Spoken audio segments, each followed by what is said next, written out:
Okay, what is reactogenicity? Again, a term which can be asked in prelims in science and tech section.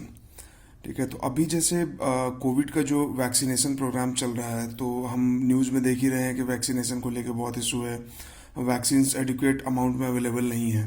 ठीक है, तो अलग अलग companies जो vaccine बना रही हैं, चाहे वो स्पुतनिक है या फिर कोवैक्सीन बना हुआ है या फिर कोविशील्ड बना है, तो 2 डोजेज लेने हैं दोनों के।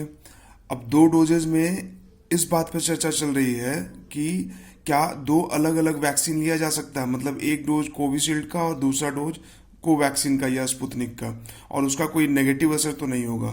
तो उससे रिलेटेड ये टर्म है रिएक्टोजेनिसिटी। ठीक है, उसके पहले ये स्टैंडर्ड शेड्यूल का मतलब ये हुआ कि जो स्टैंडर्ड शेड्यूल है, मतलब जो वैक्सीन एक बार आपने लिया है वही वैक्सीन दूसरी दूसरी बार भी लेना है। अल्टरनेटिंग डोज का मतलब ये हुआ कि एक कोई वैक्सीन जो आपने लिया, अगली बार कोई दूसरा वैक्सीन, वो वैक्सीन नहीं, है ना। तो standard schedule and alternating schedule. ठीक है, अब इसका असर क्या होता है, तो इसका अभी अभी तक जो रिसर्च हुआ है, तो रिसर्चर्स का कहना है कि कोई सेफ्टी कंसर्न, कोई खास सेफ्टी कंसर्न नहीं है, no safety concerns.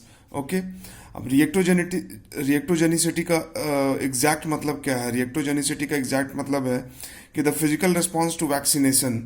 Physical response to vaccination मतलब देखा कि जिसको भी वैक्सीन लगता है तो उसके बाद तबीयत खराब हो गई, सर दर्द हो गया, पेन हो रहा है, सोरनेस आ रहा है, जहाँ पे वैक्सीन लगा था उस पॉइंट पे रेडनेस आ गया है वहाँ, या वहाँ पे थोड़ा सूजन हो गया है। तो इस तरह के फिजिकल रिएक्शंस को रिएक्टोजेनिसिटी बोलते हैं, रिएक्टोजेनिसिटी। ठीक है, ये प्रीलिम्स में पूछा जा सकता है साइंस एंड टेक के सेक्शन में, सो प्लीज़ रिमेंबर दिस।